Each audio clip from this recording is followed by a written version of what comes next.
எப்படி மேடம் நான் குழந்தையில வச்சு இருக்கும்.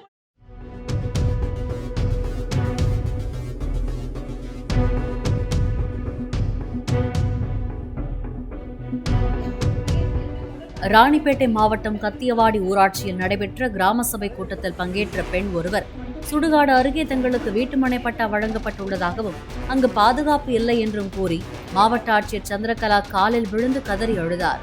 குடிகாரர்கள் உலவும் அந்த பகுதியில் 2 பெண் பிள்ளைகளை வைத்துக் கொண்டு அச்சத்துடன் வாழ்ந்து வருவதாக கூறிய அந்த பெண்ணை மாவட்ட ஆட்சியர் சமாதானம் செய்தார்.